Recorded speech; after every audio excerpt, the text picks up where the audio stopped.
Judaism, one of the oldest and well-known monotheistic religions in the world. Many argue that it is the oldest, with a following of 15 million. The story of Judaism starts with Abraham. An ordinary man from the Mesopotamian land is called upon by God and is promised the land of what is modern-day Israel and Palestine. Unfortunately for this group, they became overrun and enslaved in Egypt.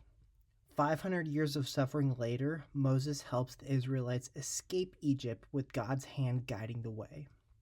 During this effort, God delivered the 10 Commandments, a set of religious as well as social rules to follow. Their journey continued, and right before they got to the Promised Land, a single act of disobedience against God would cost Moses his life, though a vision from God would reveal that his people got there safely. In short, this is the story of the Torah, the first 5 books within the canon, also known as the Hebrew Bible. Abraham's 12 descendants ran the 12 different tribes which were considered Israelites, Jews, or Hebrews. What a drastic change this was for the Hebrew people, who were once nomadic and now a settled society. Settlements have a big advantage, mainly because they have the ability to build a surplus of food and material. This brings downtime for writing stories. We will get into those stories soon, but it is worth noting that the Hebrew people were not exactly prosperous.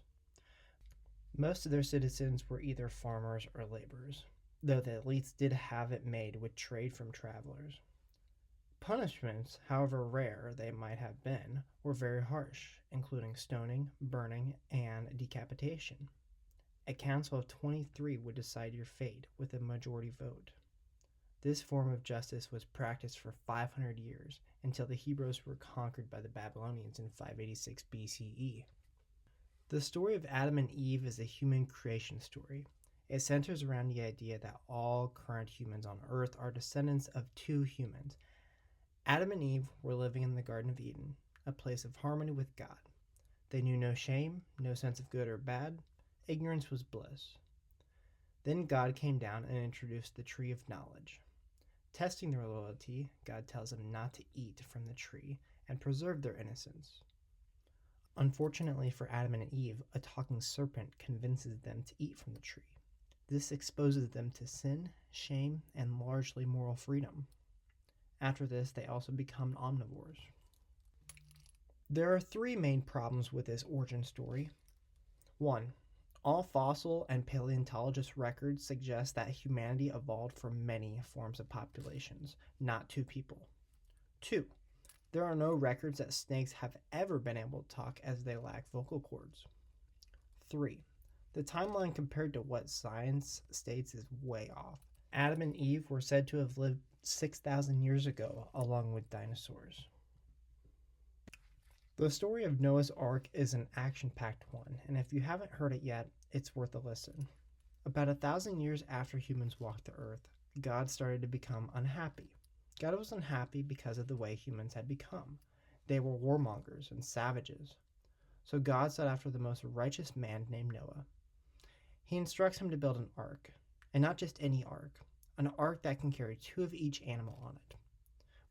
Without modern tools, it would take Noah years and years to build this by himself. Still, as a promise from God that his family would be safe, he got to work. Even with his peers making fun of him, he spent nearly 75 years building the ark. And when he was done, God directed the animals 2 by 2 onto the ark. For 40 days and 40 nights it rained, and thus the flood began. 7 years passed on the ark before they found land, and all the species were saved. There are 2 things to cover within this story. One of the same being the unlikelihood nor scientific support of all animals coming from 2 beings. It could be possible, but it doesn't coincide with evolution well. We're now not just talking about humans coming from 2 individuals, but now we are talking about all the entirety of land species originating from only 2 beings. The second is that a worldwide great flood actually happened. The closest being a flood from the Black Sea around 7000 BC, or a river flood, none of which shows any type of signal of a global flood. Now let's take a look at the first line in the Bible. Quote, In the beginning, God created the heavens and the earth. Unquote. This statement is very profound, though it's not nearly as detailed as it should be. In the beginning is awfully vague. In the beginning of what? I know it's probably implied that it's the universe, but details matter. Furthermore, the term heavens can fluctuate between spirits and the cosmos. I digress. I could probably go on with stories from the Old Testament and find more ways in which it doesn't coincide with modern scientific belief.